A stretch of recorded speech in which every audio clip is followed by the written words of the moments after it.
Learning Curves. Uma curva de aprendizado, ou Learning Curve, é muitas vezes útil para verificar o trade-off bias-variância. Uma Learning Curve apresenta a variação do erro, ou seja, da cost function, ao longo do número de observações.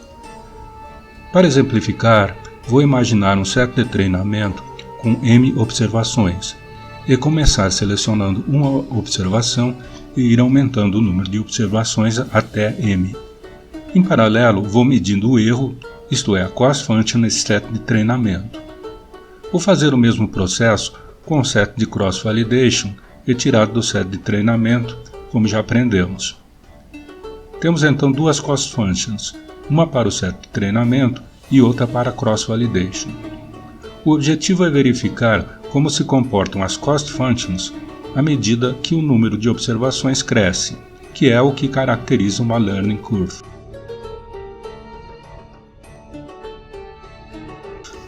Temos a nossa cost function dada pela expressão, em que h é uma função quadrática.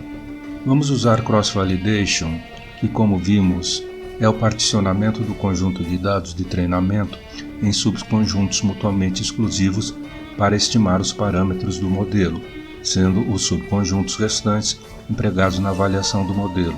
Vamos analisar o erro MSE, que corresponde à nossa cost function, sem regularização, para diferentes valores de m, isto é, observações. Começamos com o set de treinamento com uma observação, m igual a 1, e a nossa função quadrática se ajustará perfeitamente a este ponto. Se tivermos m igual a 2 ou m igual a 3, ainda é provável que esta função quadrática passará por esses pontos. Agora, se aumentarmos m progressivamente, fica cada vez mais difícil para esta função passar por todos os pontos. Então, a relação entre o erro MSE ou a cost function vai aumentando à medida que m aumenta. Passamos agora para o MSE das observações de cross-validation. Quando temos poucas observações, é muito provável que o modelo, isto é, a função quadrática, que funcionou bem no set de treinamento, acabe errando os alvos, porque as observações de cross-validation são provavelmente diferentes das observações de treinamento. Entretanto, ao contrário do erro de treinamento, nesse caso, o erro vai diminuindo à medida que o número de observações cresce. Isso porque quanto mais observações você tiver, mais provável é que a hipótese H passe por essas observações. Vejamos o que acontece ao learning rate no caso de auto-bias. Suponha agora que H é uma reta. Nesse caso, o erro de treinamento começa abaixo como antes, porém cresce bastante à medida que o número de observações cresce e se estabiliza. Já o erro de cross-validation começa alto como antes e decresce, porém não muito, e se estabiliza nesse patamar alto. No final, temos um grande erro devido ao bias. Isso sugere que não adianta ter mais observações se você está errando devido a alto bias. Vejamos agora o caso de alta variância. Suponha que h seja dado por essa expressão.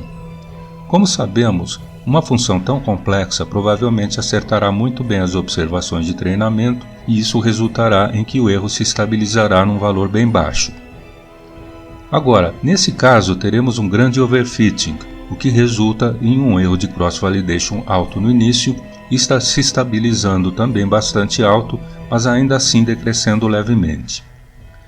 O que nos indica que temos um problema de overfitting é esta grande diferença entre o erro de cross-validation e o erro de treinamento. Então, nesse caso, colocar mais observações provavelmente ajudará, como vemos na figura. O que nos interessa é o erro de cross-validation e ele está diminuindo.